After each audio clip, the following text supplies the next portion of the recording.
Do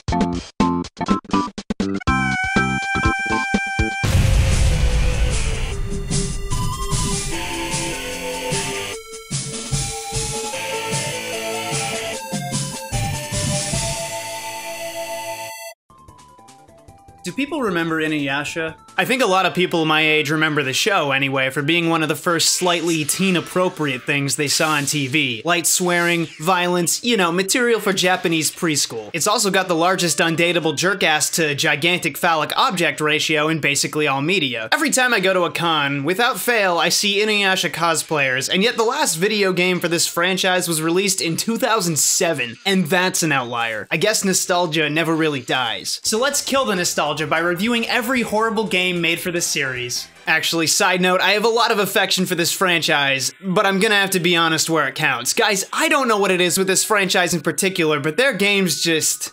like, why? Let's start as strong as possible with the famous Adult Swim Flash game, Inuyasha Demon Tournament. I'm this many years old. Okay, so this game is awesome, which you wouldn't expect from a Flash game floating around the web in the early 2000s. Take it in. Those pixels, line them up, chop them, snort them. Take yourself back a generation. Inuyasha Demon Tournament was one of the first free games for fans I got to play on my old Windows 98 computer. You basically pick a character and fight 5 battles and that's it. Start over as someone else or try again. To the game's credit, most of the major characters are here, which was pretty cool back in the day. It's a really simplistic strategy game. You pick 3 moves from a bunch of options and they happen one by one alongside the enemy's moves. It's honestly still a quality experience nowadays too. You don't know what the AI is going to do and it's fun to predict and strategize with the various moves and characters. Each character has unique moves too, so one dude might have his powerful move look like this, and another one might have it look like this. Oh, baby! You can see the problem, yeah? Balance wasn't really a concern, and playing defensive while spamming huge ranged attacks generally nets you a win. But every character has just enough viability to get to the end. Not to mention when the enemy unwittingly lines up with your kill move. Oh! Yeah! Anyway, I'd recommend fans try it out a little, at least. You don't get anything for winning except a bonus card per win, but every character has the same bonus cards, and only a couple of them are any good. Still fun though, still good. How about one of the refugees from my horrible anime fighters video next? Inuyasha Feudal Combat. I'm saving the least fun for last, so consider this the tipping of the scales. I like Inuyasha, I like stupid anime brawlers, and I like co-op games. Naturally, I had more fun with this one than the score would suggest. That said, the score is there for a reason. The game is about as introductory level as it gets. You play as an Inuyasha character, sometimes with a partner, and beat other series characters up. It ain't complicated. The movesets are puny. You have light combos and heavy combos, standing still moves, which this actually inputs more like Ninja Gaiden than anything this week should. A super move that takes way too long, a jump and jumping attacks, a guard, the usual. These games are nothing without their environments though, make no mistake. This is no One Piece grand battle, Power Stone, whatever. Still, it's trying. I love this shrine that gets damaged during combat, eventually falling over, and oh shit! And this level where you can just chuck the enemy off constantly. Die! And this level with the caterpillar demon, look, that's the least of Inuyasha's disgusting imagery. Enjoy the following slideshow.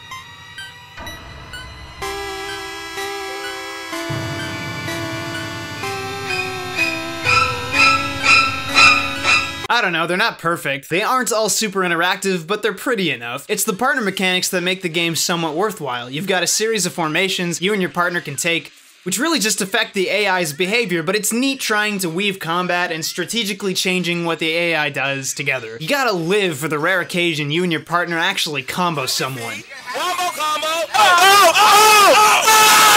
Anyway, there's a story mode. You unlock one of 4 characters by beating each story path without dying, so that's not happening. God, you know, Inuyasha's characters definitely are characters. They're all unique enough, except for rampant same-face syndrome, but at least they make sense. Miroku, however, is an old temple in between 2 skyscrapers, and the temple's full of shit. Who makes a character, pray tell, whose fundamental character trait is, you know. Hey, get your hands off there, you idiot. Yeah, that didn't age well. Oh, how that did not age well. So the story is extremely trite, you know, being full of so many obnoxious tropes and poorly written jokes, already compacted in a brawler story mode format, but it serves its purpose. It's acceptable. And watching the final boss kill himself in its own poison, it's nice. Good job, guys, that's an A+. The true value is being able to play a bunch of diverse and interesting characters with cool moves, right? You got Inuyasha with his big-ass sword, you got Koga with his rapid kicks, you got Sango who, like, what even is this? This is insane. And you got Sesshomaru who does cool combos and whatever this is. And this kid who casually ropes dudes up, then slices their f***ing throats! Wow! Next up is Inuyasha, Feudal Fairy Tale on the PS1. You know, it's a pet peeve of mine when people insinuate that fighting games come down to button mashing. Yeah, I'm sure that's why the best and most consistent tourney players keep making bank playing the same games. They just mash faster and better than anyone else. That must be it. But this game, yep, it's your average 2D fighter, you know. You've got normals and specials you can guard, except your specials are mapped to one button with different directional inputs and the combos. Like, I swear you just dial a combo by actually mashing the same button. Like, yeah, the simplified controls mean you and your opponent can just hop in and play, which is good for casual, happy fun times, right? But it also takes so much depth out of the genre. It's so shallow. I guess the game turns into mind games then. Thank God they put this large, elaborate tutorial mode in baby's first fighting game. There's not much else to it except the single-player mode. It is a single-player mode. Kill the woman. Hit the flies. Break the rock. Break the rock! Honestly, this game did the best score-wise, and it's the least interesting. It's probably really good for fans who just want to slug it out with their friends. Otherwise, you're not getting much from this. Let's move on. This game. Oh yes. The time is nigh. At some point, somebody figured out that Inuyasha is good for fighting, but relies really heavily on its inter-character relationships, emphasis on relationships, and so they made an RPG. Is it good? No. Is it charming? Eh. So you pick your character, and I'm picking the girl, you know. Hopefully there's some tension with a female main character and some of the others, just a feeling. Anyway, this idiot gets made fun of for not having a boyfriend. I think she's in grade 9, guys. Anyway, she falls through some floorboards or whatever into a time rift leading to feudal Japan. After some very funny antics, she meets up with Inuyasha and Kagome, except the villagers thought she was a demon because of her school clothes, but not Kagome, because she begins her adventure by trying to go home, so since Kagome just travels back and forth with a well, they figured it'd work for her too. Alright, just get to the edge and yeah, push her in!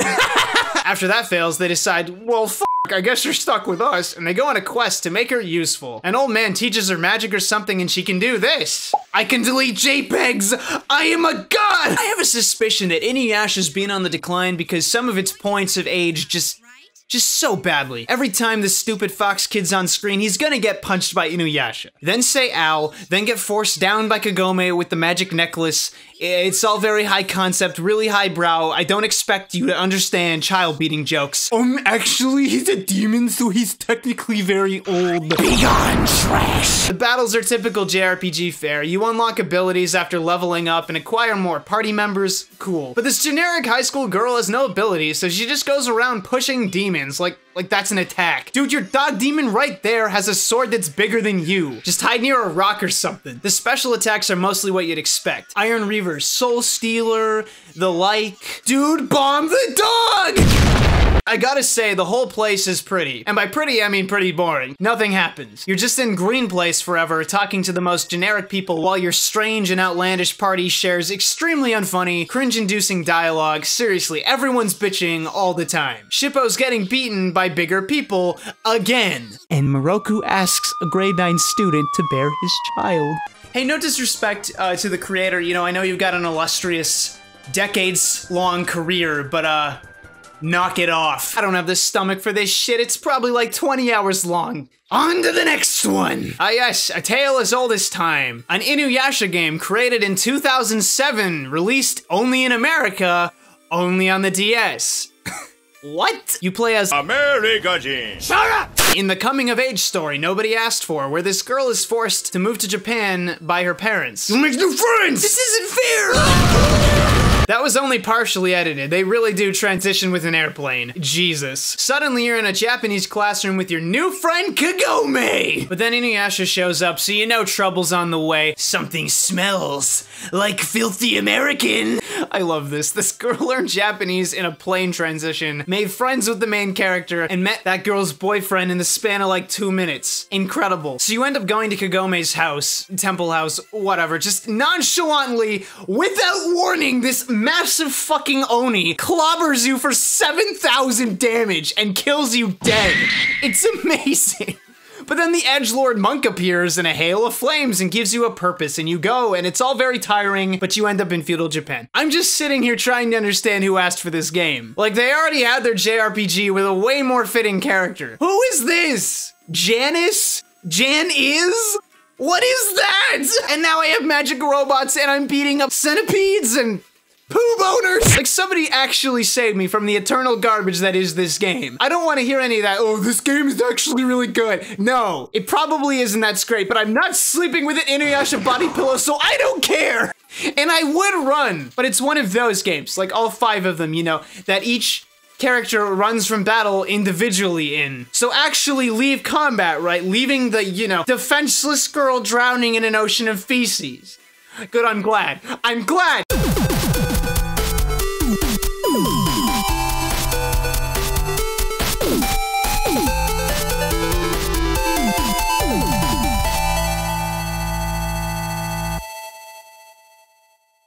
Cringe-inducing.